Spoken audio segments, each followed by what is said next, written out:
I never had any brothers or anything, but you were very kind, and you were just a lot of fun.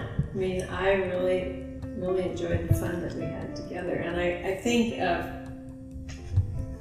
Bob didn't have a father really that was maybe the leader, but I think it was how you loved me and cherished me, and you came along and say, well, what should we do? And it wasn't just all you. I think it's Tim Keller talks about, he thinks the thing that is the hardest for people when they first get married, the very sin that is the hardest is selfishness.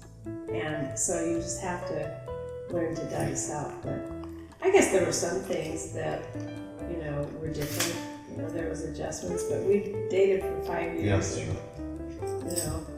I guess there were adjustments that way, but I don't have any really bad memories of our first year together.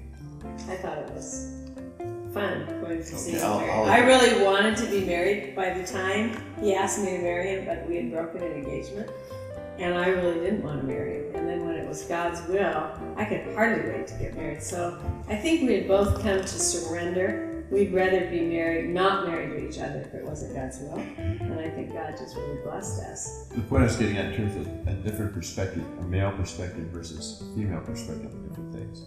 The first year you realize that, and my husband may not be as detailed, for example, as I am, but that's the way God made him. He is the creative person, and I am more detailed.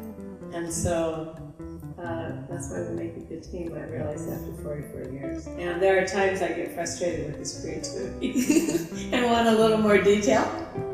But then I realized that's how God put us together.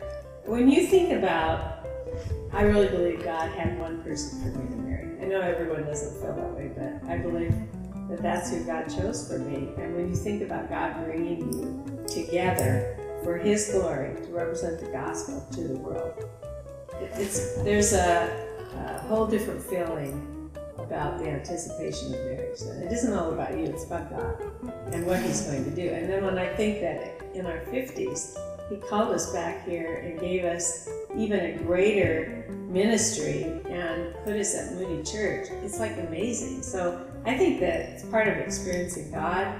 That Bible study that I took by Blackfeet is that you want to be looking where God is working. Like, where's He going to put you? And you have this job now in Philadelphia. And it isn't just about you and your job. It's about what God's doing in Philadelphia and how He's going to use you as a couple. So much better than alone.